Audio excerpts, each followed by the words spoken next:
Hello and welcome. Thank you so much for coming back to my channel to watch this video. My name is Elise, and today I'm going to make some shaker Happy Easter cards featuring dies and sequins from Pretty Pink Posh. So I first wanted to show you how I store my oxide ink blenders. So I have made myself this little kind of binder system with binder rings. Where I store like the back of a Velcro on a sheet that just displays which ink color. And here I'm showing you the rest of the supplies I'm going to use. That is the dye I'm going to use today. I showed you the acetate. The paper I'm using is Strathmore Bristol Smooth. The rectangle stitch dies from Lawn Fawn. And of course, I'll be using oxide inks to do the blending on the backgrounds.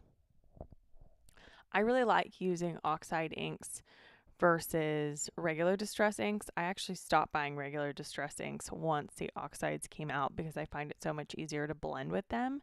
I think a lot of people have found that they're easier to blend with. However, they don't look the same. I like the chalky look, but I know that a lot of people don't.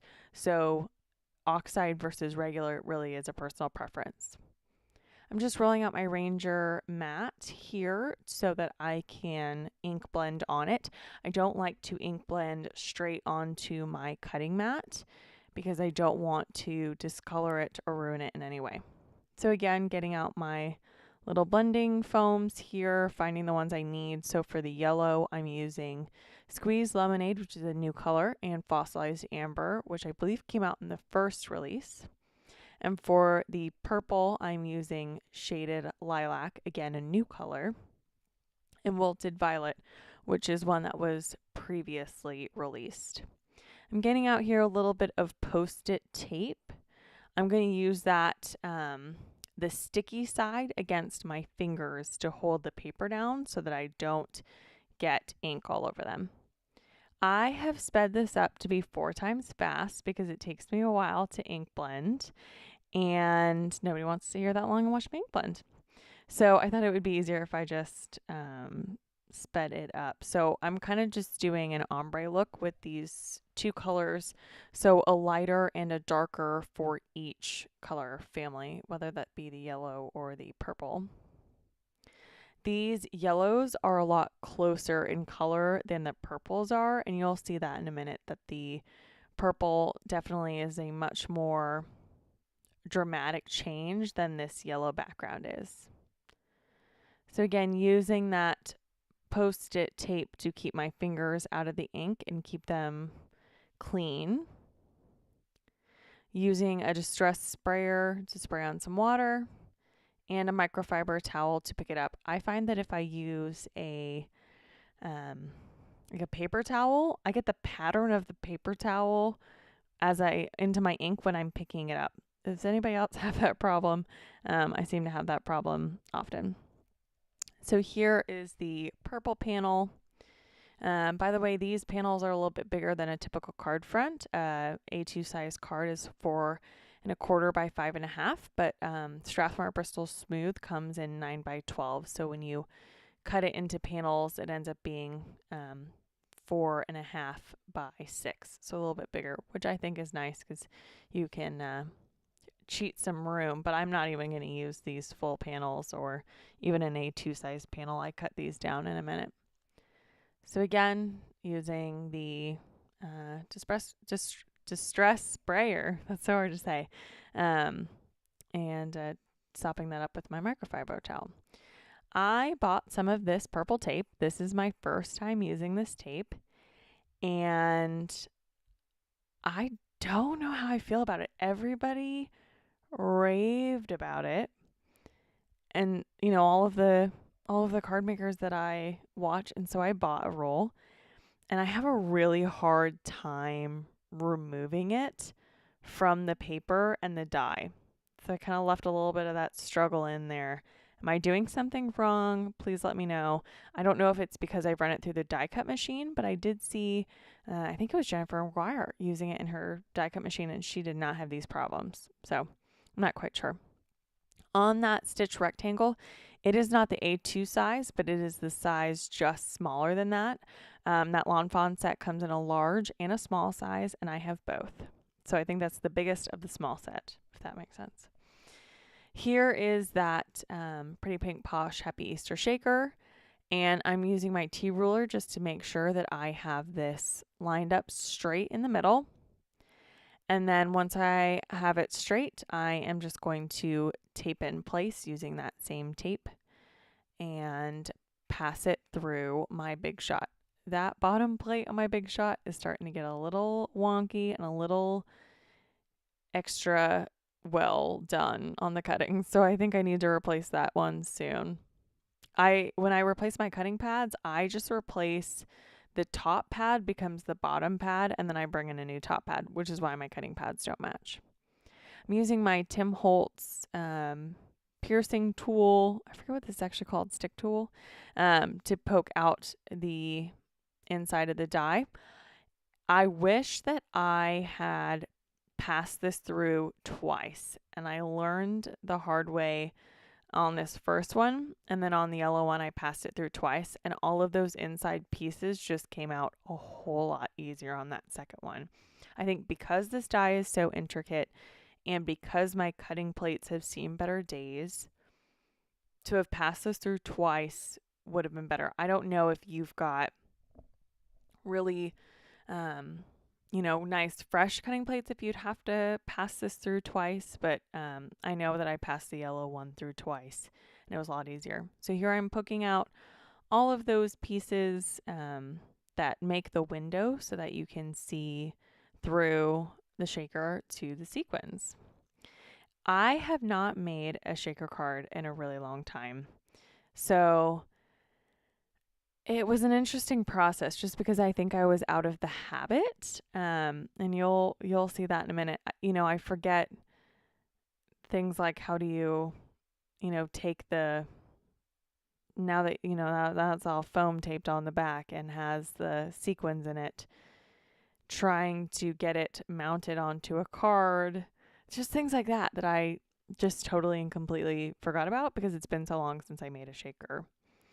So now that I've picked all of those out, I am just doing this as an inlay. And so I am just using some score tape to hold the frame and the shaker die cut together.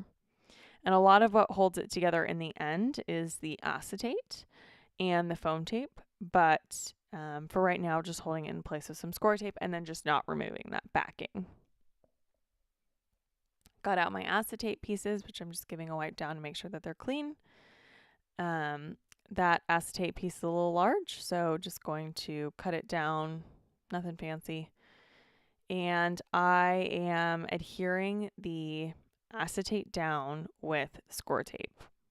I prefer to use score tape than a liquid tape or a liquid glue, because I don't want it to seep out onto the acetate, because I think even a glue that, quote, dries clear is not going to dry clear on an acetate.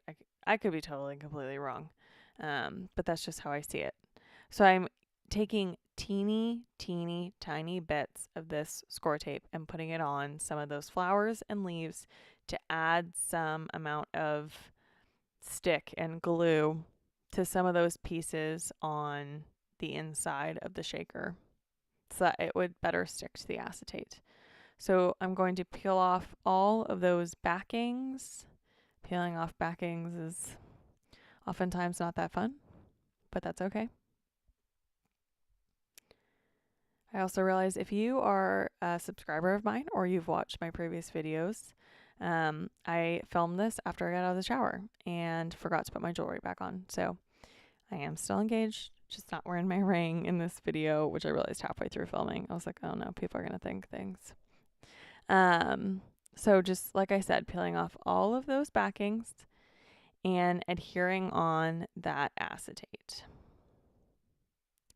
And then I'll do the same on the yellow egg card. So I've got some foam tape. This is Scotch 3M. It's my favorite foam tape. I think it's worth paying for, even though it's slightly more expensive. I was buying the smaller rolls. I just invested in a mama roll, those ginormo ones, which I actually bought off of Amazon. It was cheaper off of Amazon than it was at any of the stamp retailers like Simon Says or Ellen Hudson. It was cheaper at Amazon. So I will link what I bought below, but know that Amazon prices change often. So, it might have been cheaper when I bought it and not when you bought it, if that makes sense. It's something that drives me nuts about Amazon, is that the prices always change. So just making a square around my shaker so that I don't lose any of the sequins and shaker bits that I add in. And I got out what I'm using in the shaker for all of these. They are all Pretty Pink Posh, just a variety of different ones. Yellow based for the yellow card and purple based for the purple card. That purple shaker mix is called, I think, Wisteria Blooms or Wisteria Blossoms. It's so tiny on the screen, I can't even read it for my label. But that was a limited edition, and I don't know if it's still available. But if it is, I will link it down below. I'm also, this yellow one is Lemon Drop and Daffodil Seed Beads and the Iridescent Heart Confetti Mix, which I also add that same Iridescent Heart Confetti Mix to the purple card. These cards will be going to two girls. They're almost preteen, late elementary school age, and they're sisters. So I kind of wanted them to coordinate but be different. They're kind of at that age. They're only 2 years apart, where you kind of got to give them the same thing, if that makes sense. So I thought I would just go straight onto my card base with these. And then you realize, how on earth are you supposed to get that centered? I just watched a Christina Warner video where she had it perfectly centered. And I was like, how on earth? So for both of them, neither of these were centered. And so my first thought was, I'll bring over my paper cutter and I'll just trim it off. But the problem with that is that that foam tape allows it so that the trimmer is not actually touching the bottom plate. And then I thought, well, I'll just cut it. And then it was so thick because this is Nina 110 pound times 2. So it was just too thick to cut through. So I ended up peeling it off. So it's all my scraps on the side, and then adding score tape to the top of where the foam tape was, and then adding a piece of white paper, which actually came from my peeling off. It was like the back, and adding it on. And then for this one, I just got smart, and I just took my scissors and kind of cut inwards at an angle so that you wouldn't see the white behind, and did it like that instead of peeling it off. It was so much easier. But if I had thought this through in the first place, I would have just put the white backing on them to begin with. So now I got out another sheet of Nina 110 pound, cut it. I'm scoring these at 5.5. They'll be top folding A2 size cards. And then it will be very easy for me to center this shaker card without, spilling all of my shaker inserts and sequins and seed beads.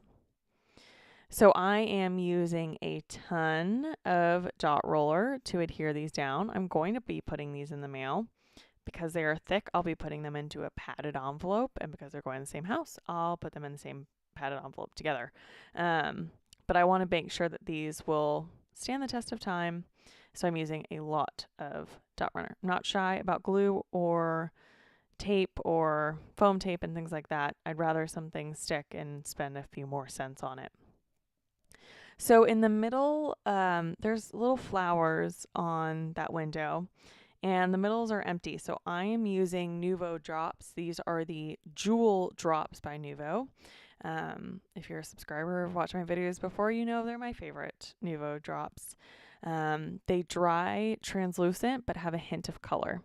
So I'm using the yellow and the purple to add little dots onto those flower centers, and that will complete my card for today. I hope that you enjoyed watching this kind of shake or fail, and we'll learn from my mistakes. But these are just nice, clean and simple Easter cards. If you like this video, please subscribe and leave a comment down below letting me know what kind of other videos you'd like to see. Thank you so much for joining me today.